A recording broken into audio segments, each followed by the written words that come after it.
বলছিলাম একটা রুম পাওয়া যাবে? বাইরে কি লেখা আছে? বাইরে রুমের ব্যাপারে তো কিছু। রুম না, রুম না, এটা একটা রিসোর্ট, কোনো হোটেল না। দুমদাম করে এসে পৌঁছে গেলে রুম পাওয়া যায় না। আমি জানি, আসলে অনেক রাত হয়ে গেছে তো, আই এম হেল্পলেস। একা একা। একা একা? একা একা মানে? তুমি এত রাত্রে একা একা বেরিয়েছো কেন? হঠাৎ এত দুঃসাহসিক হওয়ার কারণটা কি? সঙ্গে গাড়ি টাড়ি আছে? হ্যাঁ হ্যাঁ আছে। তোমার নাম কি? হ্যাঁ, বলছি তোমার নাম বলো, নাম। সঙ্গে কোনো পরিচয়পত্র আছে, মানে আইডেন্টিটি কার্ড? আমার নাম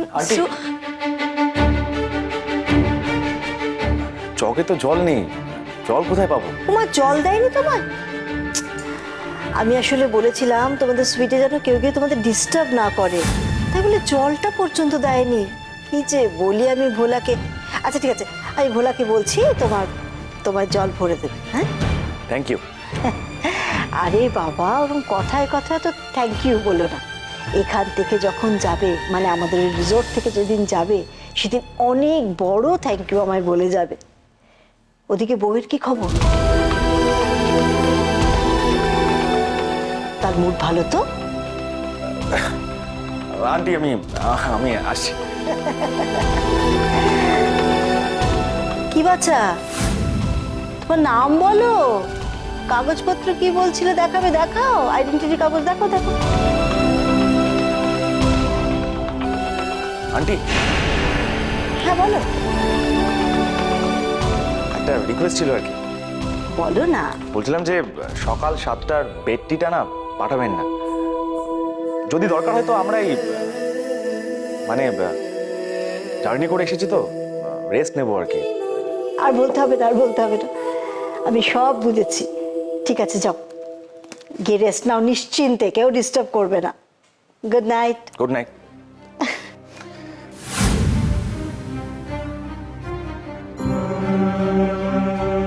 ওমা, তুমি এখনো দাঁড়িয়ে কি ব্যাগ নাড়াচাড়া করছো? কাগজপত্র দেখাও। নাম বল। নামটা কেন বলছো না? নাম বলো তোমার। আচ্ছা কাজ করো, এ নাও, নাম লেখো এখানে, নাম লেখো, বাড়ির ঠিকানা লেখো, ফোন নাম্বার সব লেখো।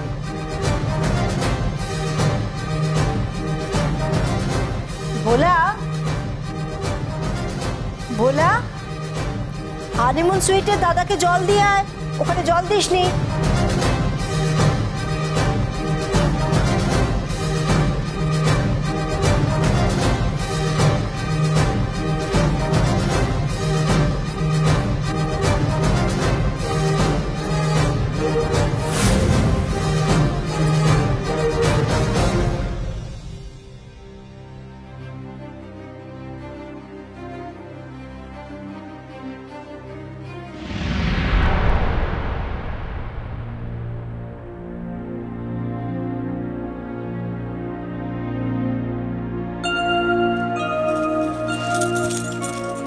কোনো কাণ্ড জ্ঞান নেই ওনার।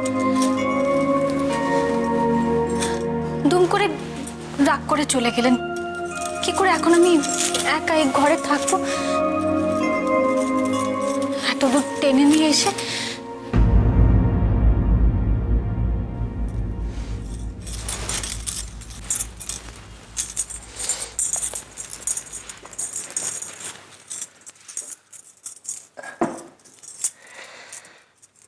ঘরের ভিতর যে থাকবো সেখানেও কেউ একজন মুখ গোমড়া করে রয়েছে, আর বাইরে গিয়ে যে থাকবো সেখানে তো আবার তেনারা। কোথায় যে যাই এখন? কে আছেন? কি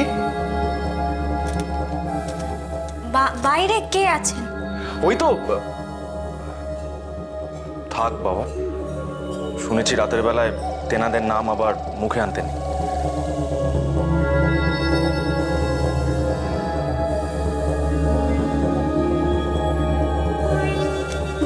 ভূত?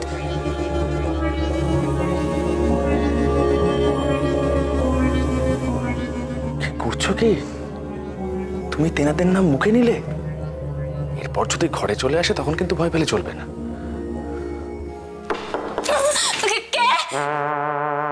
কোথায় কে? ধুর, ওই তো দরজার শব্দ হলো। আমি কোনো আওয়াজ শুনতে পাই। ওই তো দরজার শব্দ হচ্ছে, আমি শুনতে পাচ্ছি, আপনি শুনতে পাচ্ছেন না? আমি থাকবো না এখানে। শোনো শোনো শোনো শোনো, কোনো ভূত ফুত নয়, তুমি চুপচাপ বসে থাকো, ভয় পেও না, রিল্যাক্স হও, আমি কি দেখে আসছি। না, আপনি কোথাও যাবেন না, কোথাও যাবেন না। তুমি চুপ করে বসে থাকো, আমি দেখে আসছি, বলছি তো, দাঁড়াও।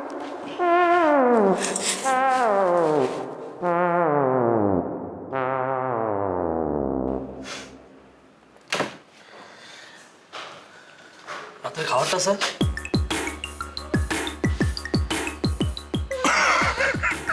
কিছু হয়েছে স্যার? ভিতরে এসো, এখানে খাবারটা রাখো।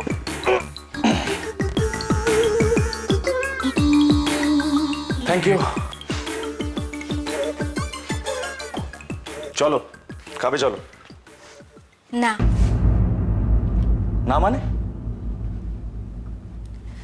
আগে আপনি খেয়ে নিন।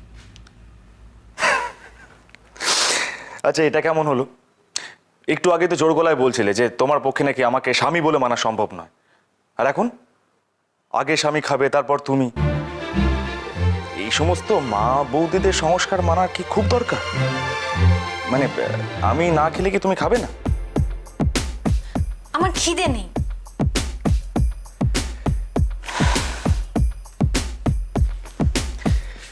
এসো, এসো না, চুপ করে বসো এখানে। একদম চুপচাপ খাবে, খাওয়ার সময় একদম কথা বলবে না। এমনিতেই সারাদিন কিচ্ছু খাও না, এরপর মাথা ঘোরাবে, তারপর অজ্ঞান হবে, তারপর ছুটি কাটাতে এসে বউকে নিয়ে ডাক্তারখানায় ছুটতে হবে। বিশ্বাস করো, আমার না এরকম অভিজ্ঞতার কোনো দরকার নেই। এক মিনিট।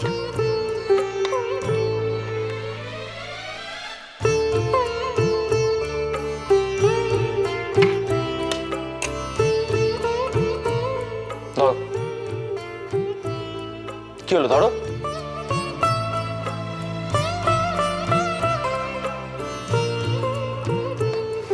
খাবেটা কে?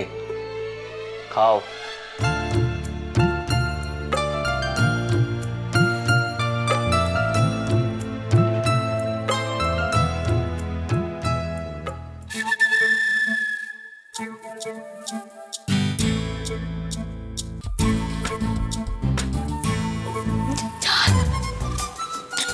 ঝাল।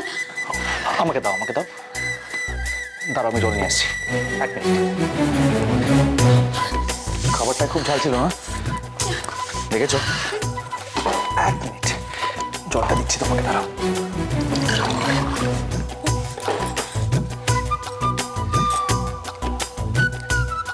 আমারই ভুল, আমারই খেয়াল রাখা উচিত ছিল যে ইচ্ছের মায়ের জন্য ইচ্ছের মতনই ঝাল ছাড়া স্পেশাল খাবারের অর্ডার দিতে হবে।